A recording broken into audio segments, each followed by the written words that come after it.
We did it at the top of the hour, so I can stumble over it now.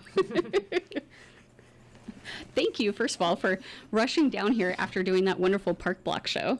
Oh my gosh, that was a whirlwind. Yeah, in more ways than one. Yeah, it was epic. We're drowned rats. We got rained on through our very last song, "Man Eating the World," which was perfect. It was great. There's no way I'd rather be spending a Friday afternoon. Yeah, just the universe just says, okay, I'll show you. Exactly. Yep, you're right. On you. Correct. Yeah. Plus, it's rather warm down here, so it's nice to have a little refreshing before you come down here where it's 20 degrees warmer. Right, and it's perfect. It'll dry us faster. You may start to see sort of steam coming up off of the two of us. It has nothing to do with that we got rained on. It's just how we exist. It's our jam. It's just your normal life. I understand. Well, I've been to some of your shows, and so I kind of have the general history, but for those who are tuning in and just hearing about you, would you do a little introduction of who the Familiars are and how your band came to be? Yeah, absolutely. I'm Stephanie Strange. This is Mark Bowden. He plays lead guitar. Tim Karplus produces the albums and plays drums, and Owen Hoffman-Smith plays cello and sometimes bass. And we are a storytelling band with some rock and some jazz vocals and some funk. Does that sound about right to you? Mm-hmm. Maybe some folk. I'm loath to call it folk, but there's some folk in there. Yeah, I mean that's the basic. I mean, you go a lot farther than that, but that's the basic sources. Yeah, I described it to Ned as sort of gothic music with a wink. Oh, I like that. Yes. Wink noir. Yes, wink noir. There you go. There's your new genre. There we go. Easy, done. A manager at McMinimans said it was space cat rock. I like that quite a bit. There's a lot of things going on. It's lyric heavy. It's got some very thoughtful instrumentation, and there's a very specific storyline that weaves throughout the music. That the music helps support. The story doesn't support the music. The music supports the story, and some comic books around it. It's a multimedia storyline. So now let's get into that storyline. Tell me, who are the Familiars and how they came to be? In the story or in real life? There's the question. Ooh, that's a good point. Let's start with the story and then go with the real life behind it. Okay. Well, in the story, the Familiars are, I'm so sorry, the last piece to click in. The Familiars was based on witches had their familiars back in the day, and it all started with a feral cat that adopted me. Her name is Nina Nightmare, and I was in my first year of sobriety, and I was having a really, really hard time learning how to live life without substances. And I couldn't really handle people very much. I didn't really want to be around them. It was kind of like a raw nerve. And Nina came to me, and her name came, and then the name Stephanie Strange came, and Strange and the Familiars followed. And all the while, these stories were popping up in my head about these 3 black cats, because she had 2 brothers that just showed up in the neighborhood one day. And these black cats helped humans, just like she was helping me. They help us navigate our fear and all of the things that our fear brings to life in this everyday world that is destroying us. And so the nightmares come to us as guardians, and they help us find our own way through and fight our own battles with a little bit of help. So I guess that's kind of what the Familiars are, too. That's the Cliff Notes version. That's right the Cliff Notes version, yeah. Okay, and you kind of glossed over a little bit of your own personal story with it. Mm-hmm. For those who are listening to the album without that context, what sort of story do you think that's telling them? To listen to the album without context? Well, there's some pretty explicit songs about black cats in there. So the feline aspect is there.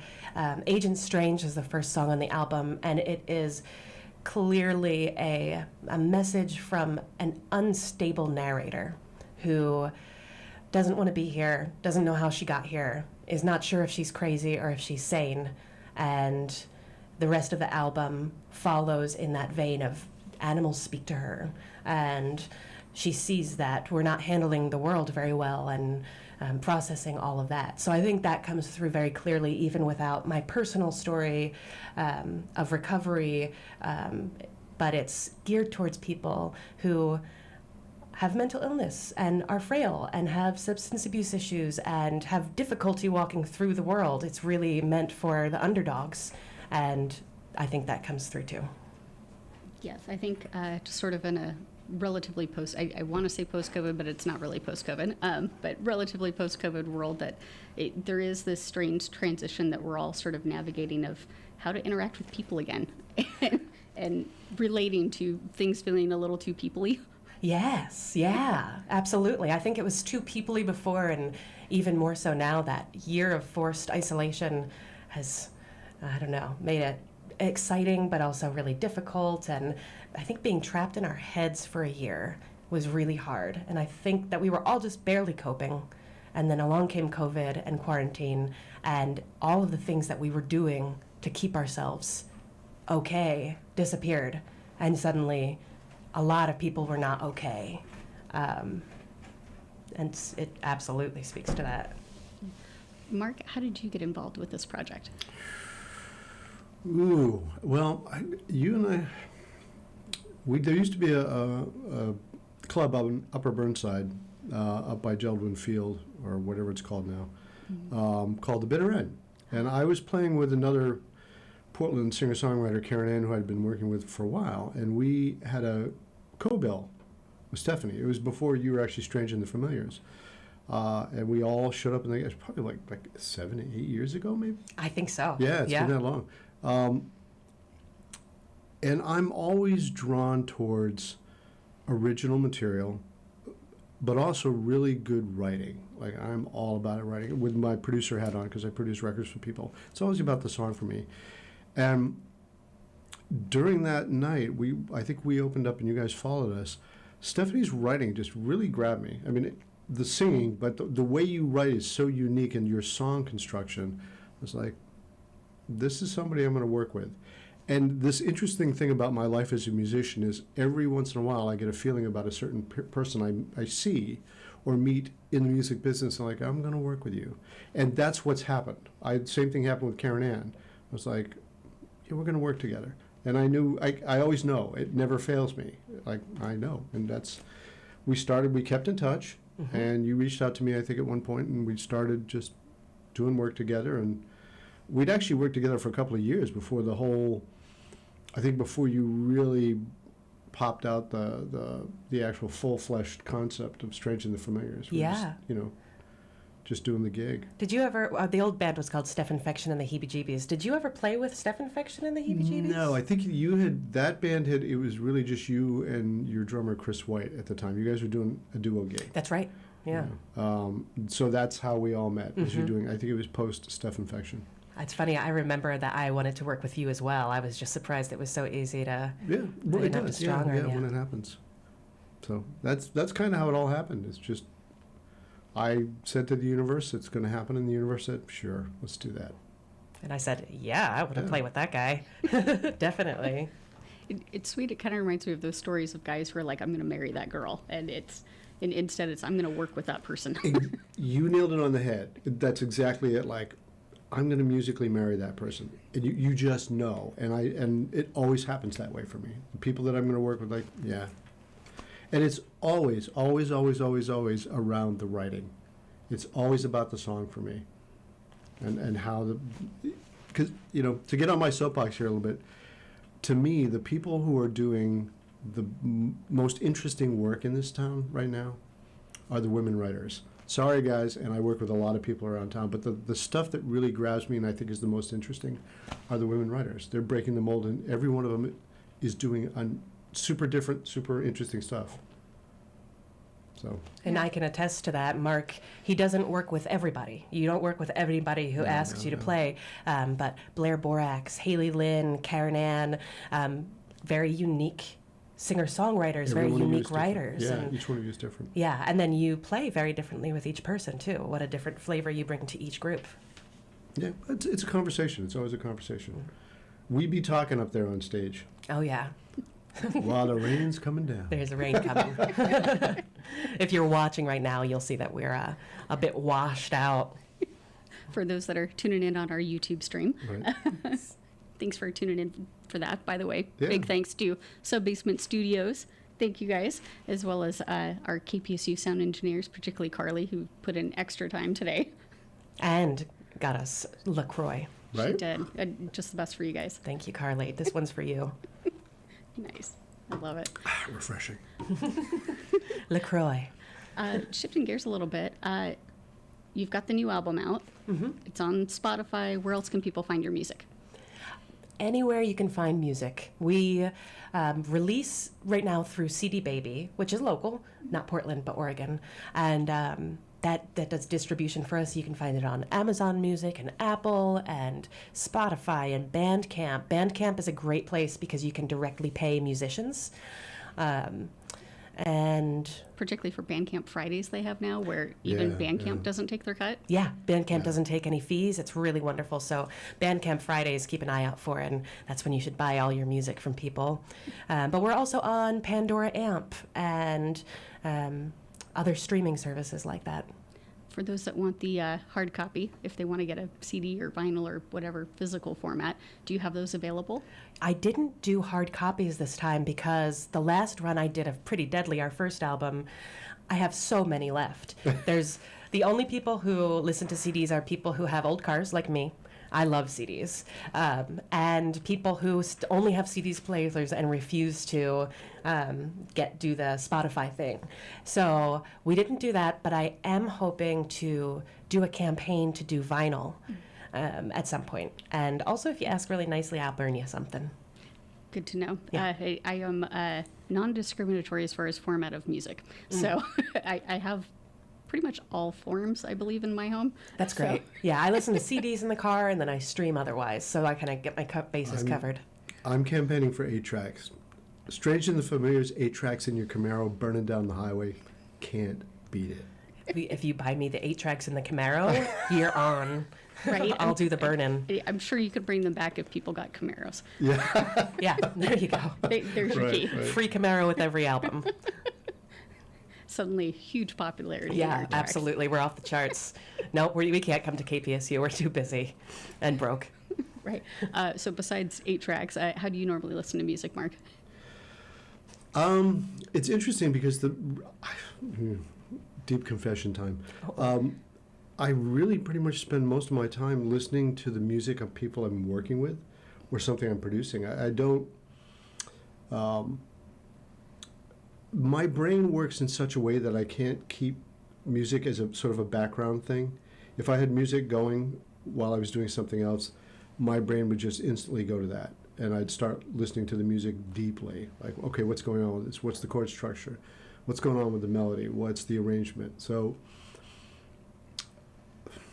I get it. It comes to me ephemerally. It's just in the moment. My partner Anastasia loves to play DJ, so it's not uncommon when we're making dinner, she'll put something on. And she's a total Balkan music fan, so we may, Devachka, Dakabraka, Go-Go Bordello. Gogo Bordello. All that There's a local. She puts on a lot of local stuff like Three-Legged Torso. Oh, nice. She likes 3 for Silver, right? Yeah, right up her alley. So I get this sort of without even trying. I have the most, eclectic home DJ ever, and I don't make requests. I just put something on, and it's always surprising to me. We went to see Bauhaus at the Schnitz last Sunday, so it's been Bauhaus Central around our house right now. So that's kind of how I do it. But other than that, I'm really focusing intently on people's records that I'm working with. That's great. When she's playing DJ, is she putting on vinyl records, or what's her format? Is she a digital?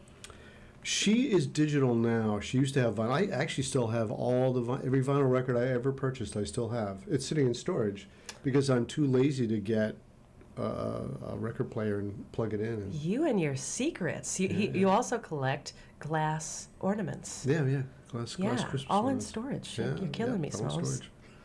You're Who's got learning, room for a tree? It's true. you're learning all his secrets today. I love it. Radio Land, I'm sorry. You're witnessing our own private conversation. Yeah. Delighted. So going back to the music now, Yeah. how would you say the latest album is different than your previous albums? this album was completely different. Pretty Deadly was the lead track. Pretty Deadly was based on a graphic novel that I read. Beautiful graphic novel that you should check out. I think a local artist, and there was the Spiders song, and there were some hints of the Strange story, because animals talk to Stephanie Strange and tell her what's going to happen, and she tells audiences. So there were little bits of it inadvertently. And then Strange World was a full realization of the fact that it's a story more than a musical group playing. It was orchestrated. We had some amazing players come on: Julio Appling, Anna Tivol, Anders Bergstrom.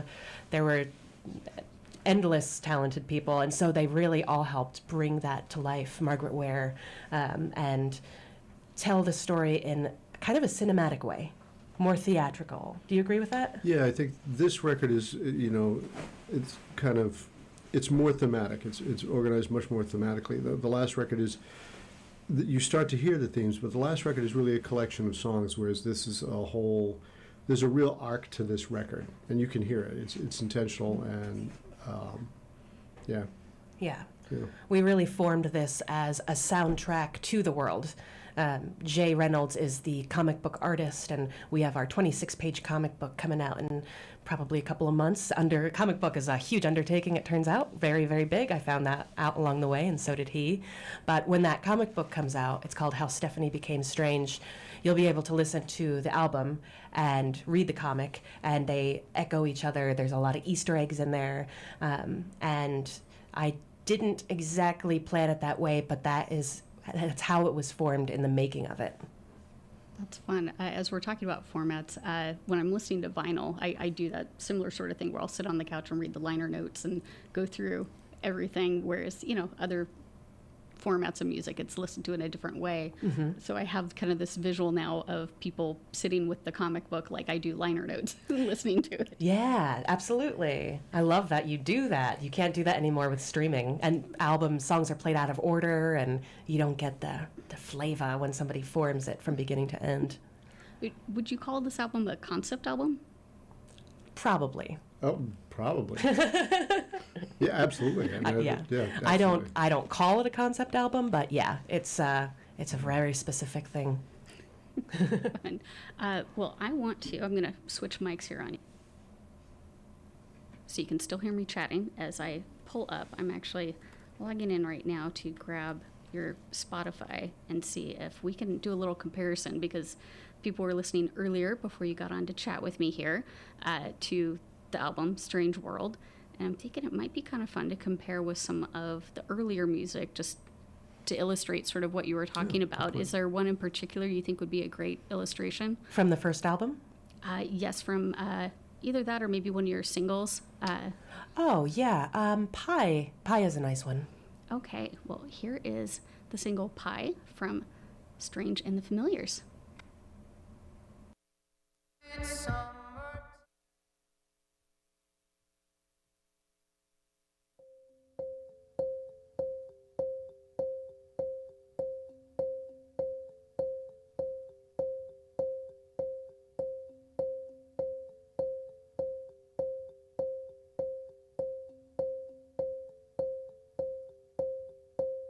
You said, keep on keeping on, baby. You said, keep on keeping on, my friend. You said, keep on keeping on, darling. We'll get there in the end. Oh, it will come sooner or later, yeah. Oh, it will come sooner than later, yeah.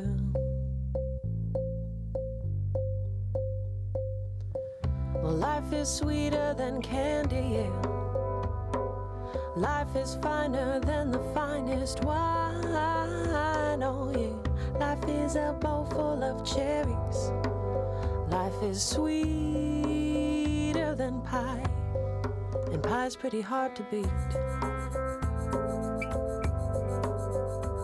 So keep on keeping on, baby, yeah. Just keep on keeping on, my friend. Oh yeah, keep on keeping on, darling. We'll get there in the end. Oh, it will come sooner or later, yeah. Oh, it will come sooner than later, yeah. 'Cause life is sweeter than pie, and pie's pretty hard to beat.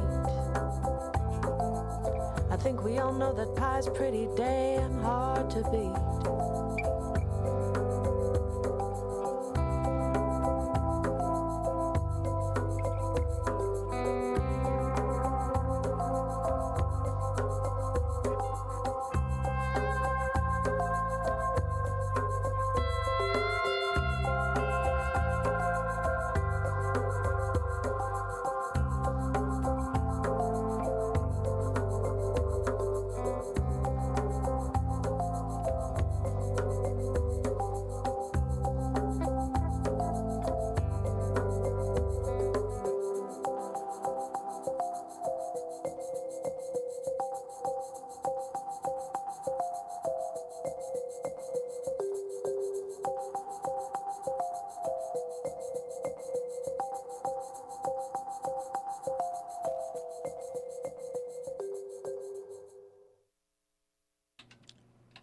I am really glad that you picked that song for us to listen to. That's a fun one.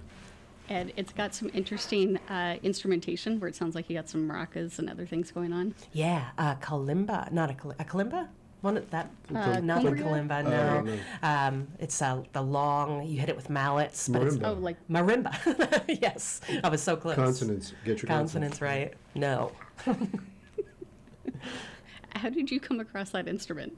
Oh, well, we were recording at Yellow Room Recording, which used to be 8 Ball Studios, owned by Peter Rodecker, and he just had all these instruments there. I think actually since Peter took over, there's different instruments, but still some really fun ones. But that was just sitting there. So, you know, it's a real casual process when Tim and I record, and we just brought in some instruments and kind of did it off the cuff. The album and the singles were really fun in that way because they weren't as planned out. They were kind of off the cuff. Maybe not the most efficient use of time, but some beautiful things came out of it. And it is interesting to compare the sound of that single, Pie, to Stephanie and the Familiars' latest album, Strange and the Familiars. I keep wanting to call you Stephanie Strange, but that's from reading other material of yours. Yeah. So forgive me for making that slip. But the latest album, Strange World, in comparison, I feel like the previous music, it's a little bit lighter, and the latest one definitely feels just a heavier sound. Even lyrically aside, it's got kind of that darker atmosphere. It does, yeah. How much of that is intentional and how much is just sort of by nature of the lyrics that it came out? Well, the production of the album was very intentional to bring in the string players and make it feel in this cinematic feeling that it's a soundtrack. But musically, I'm all over the map. Sometimes the Pie is so sweet, and there's not an ounce of sarcasm in the whole thing. It is, every time I sing it, I can see people's eyes, and I am too, and we're so sincere, and then I can also turn around and write a very sarcastic, dripping with venom, humor spiked in there like a weapon. It just depends on the mood in terms of those kinds of things that come out. So the overall sort of atmosphere of the song comes from your own personal mood. 100%. Yeah, absolutely. I wrote Pie when I was working on the Candy Bus, which was parked on Hawthorne. It was only around for 2 or 3 summers, but it was a small bus that was converted into a vintage candy store. And every weekend day I was there, and it was the most magical time. My blood sugar was horrible after that. I definitely had pre-diabetes. I was going to ask. Yeah, no, it was not good. But it was people were so stoked to come on the candy bus, and people just get all jacked up and get on sugar highs while they were on there, like eating candy as we talked. And it was a magical summer. Not much sarcasm or venom to be found there.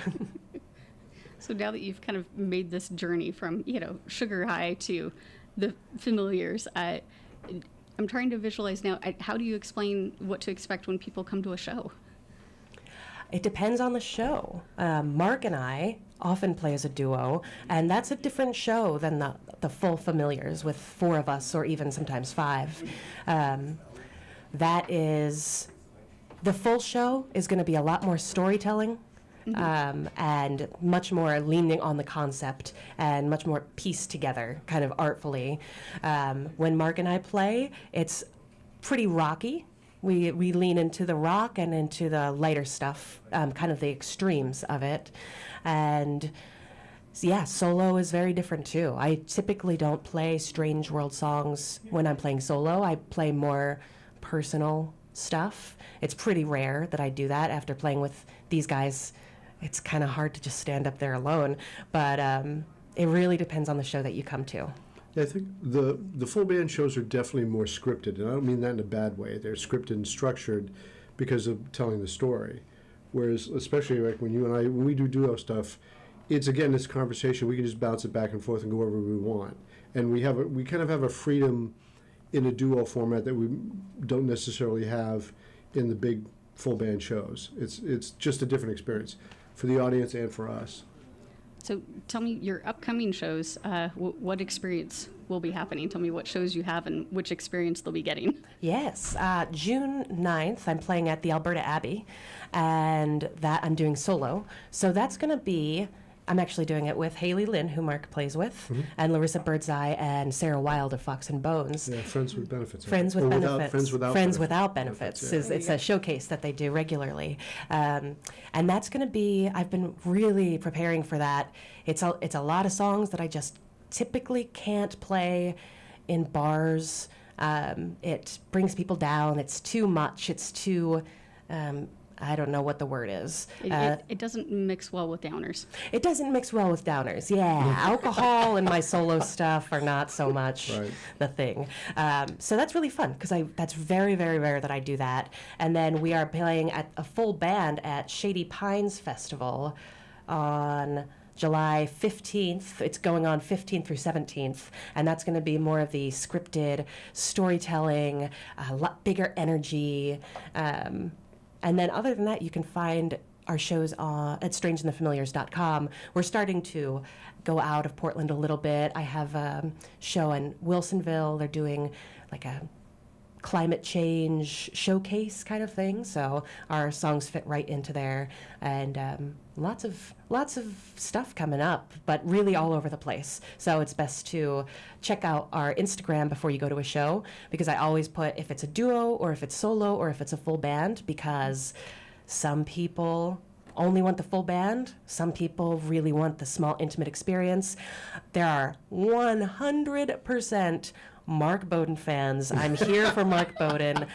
I don't care about the person that is sitting in front of him saying all the words. I came to watch him shred. Sing if you must. Yeah, exactly. Oh, go on. I will go on. Well, there's a YouTube video that we did from a performance at KBOO, I think, and we have one comment on it, and it was Mark really shreds, and it was like he's one of my favorite local musicians, and that's one of my favorite. God, that was the most expensive comment I ever had. Yeah, that cost me a lot of money to get that out there. 160, 170.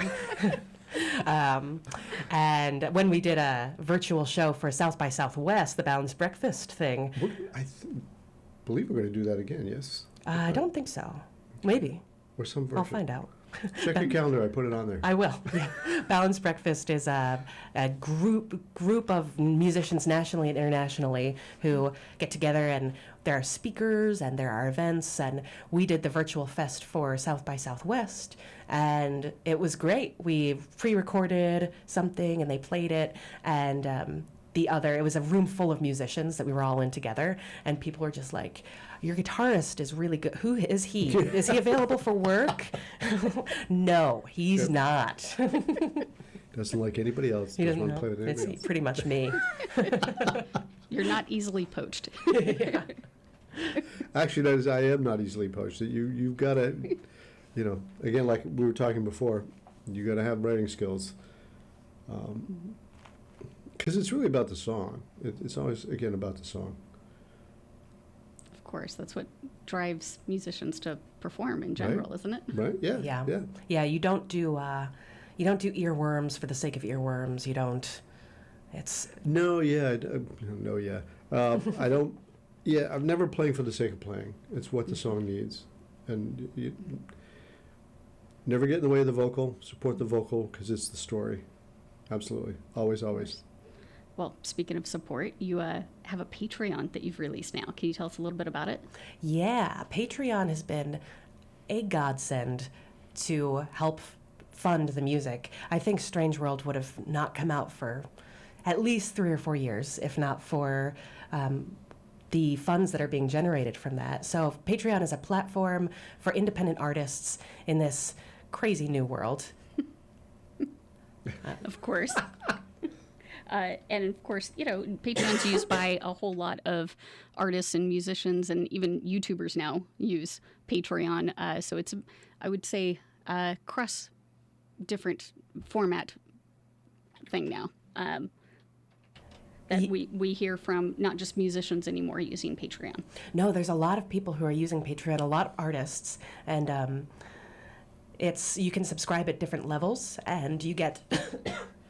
It's okay. But I see it on a lot of YouTube videos I watch, that a lot of YouTubers now are really plugging their Patreons. So I think that it's sort of evolving, that it's no longer just one type of thing to use Patreon. It's now pretty much anyone who is looking for funding that is not from a giant corporation is using Patreon. Exactly. It's and independent artists, it's so hard to get paid. So, I mean, Amanda Palmer has a Patreon. Big artists have a Patreon, and it just helps so much. Even $1 a month, $3 a month. Some people choose to do more, and you get access to live songs, off the cuff stories, all kinds of stuff. It's like getting the bonus features. Exactly. So, Mark, can you tell us where we can find her Patreon and how you heard about it? Oh, I should know this. You've caught me out. I actually don't know the URL for your Patreon. Is it Stephanie? Is it Stephanie Strange? It is. It's patreon.com/Stephanie Strange, because they get the personal as well as the band stuff. Yeah, God, dude, totally caught me out there. There you go. You youngins and your alternative revenue streams. I know, we're trying so hard. But it does speak to it. The whole Patreon movement and that kind of funding is really the new model. It really is. It's so rare for an artist or a band to really hit it big. That's how it works these days. It really is. And also, the other really interesting thing about it, I think the best thing about it, is it brings you much closer. The connection between fan and artist is much closer, and that's the modern world. The old days of the rock star god standing off on a pedestal somewhere just is not. It's not the model anymore. People want to know. They want to know the real you. They don't want to idolize you like they used to. They want to know the real person. Right. Like I mentioned some of the YouTubers I follow, and how it does almost, after a while, you feel like you almost have a personal connection to this person you've never met, just because you follow them and you subscribe to all of their things and you learn so much about them. So it becomes this connection. And I think, 100 years ago, that's how people felt about movie stars, that they knew them. Right. They knew these characters. And it feels like we've kind of come full circle now to where the celebrity status is no longer this distant thing. It's someone we feel like we know and are connected to. Which I think is really good. Even if that connection is just one way, it's still a valid connection. It's totally a valid connection. I find me an artist who doesn't want to have. They may not know all the people they're connecting with, but that doesn't mean they don't want to know it. If somebody comes up to an artist and says, I'm on your Patreon. I really love what you're doing. It really means a lot to me. I can't think of any artist who would, poo-poo that. It would be gratifying to hear it. I'm always interested in hearing when people come up and talk to us. Always, always, always. Yeah, and we have a particularly amazing fan base, particularly dedicated, enthusiastic, passionate. They receive when we're singing, but they also give a lot. I know all of my patrons personally. I recognize people who come to shows. They're my friends. It's just, It's just kind of how it is. It's really hard for me to sing the music that I sing and to get up on stage. I'm a sharer. On my Patreon, I do a lot of personal stories, and it's a community. And I guess a couple years ago, I wouldn't have imagined that. I would, you have dreams of doing big things, and it's settled into such a beautiful place of these are the people in our community who come out and will throw out ideas. Like, you should start the show with this song. Have you ever thought about writing a song about this? And I love it. It's turned into so many things. One of the most interesting things about about a Strange and the Familiar show is all of us as musicians everyone's played that gig where you're trying to just muscle it over the bar chat. You're trying to get that audience, you're working hard at it. That just doesn't really happen at a Strange and the Familiar show. It's dead quiet. We did a song last time we played Mississippi Studios. Mm-hmm. There's a particular song that we do which has a very long story intro. And we did it. And I think the intro was a full-on 5 minutes. I'm doing guitar, you're talking. That room was dead on quiet. You could hear a pin drop. I remember someone actually almost dropped their drink, and I'm pretty sure the entire room heard me go, oh, and grabbing it, because it was so quiet. Everyone could hear me do that. And even when we do duo stuff, I mean, you and I have done some duo shows at Mississippi Pizza, and because Mississippi Pizza is people are moving around, getting food coming in and out, still people listen. It's the quality of the story and the delivery. It's how you're delivering it, but it's also, oh, this is an interesting story. I want to hear what's going on here. I want to listen. I don't want to miss anything. Right.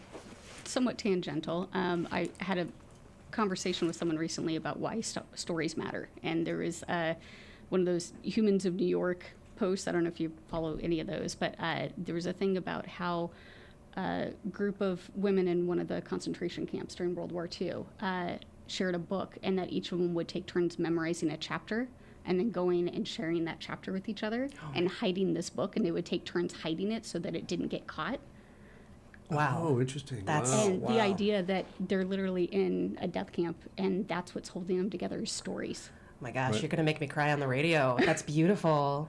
The idea that, why do they matter? You can't really quantify that. How do you put a number to that? You can't. It's an emotional thing, but it's something universally shared. Yeah, absolutely. There's so many reasons that stories are important, and I think one of the things is that you can change, you can reinvent yourself, you can imagine a better world and a better self through stories, and that holds so much power. There's so much power in stories. Absolutely. I mean, that's partially what motivates history. History is stories. Stories are history. That's how, stories is, that's the main information channel from the past to the future through the present. And since we're almost out of time, I think that's a beautiful place to end, to say how important stories are and how much your music and those who share the story with it matter. Can you do a quick station ID for me? Yes. This is Stephanie Strange of Strange and the Familiars, and you are listening to KPSU. Thank you so much for being here. Before we run out of time, anything else you wanted to make sure you mentioned or tell everyone? Come to the Shady Pines Festival. Check out the Patreon. Follow and find us. All that stuff is really important. And just make sure you're keeping tabs on Mark Bowden, because you're going to have to elbow your way in to his shows. Just go look up sonicbutter.com. You'll find me. Mm-hmm. That's so great. Well, thank you again for being here. Really appreciate it. And now I get to do our full ID here and let everyone know that you're listening to KPSU, which has been broadcasting since 1994 on the Portland State campus and streaming to you worldwide 24/7 now at www.kpsu.org. I am your host, DJ Rochelle. Thanks for tuning in to Live Fridays, and thank you to my guests, Stephanie and Mark of Strange and the Familiars.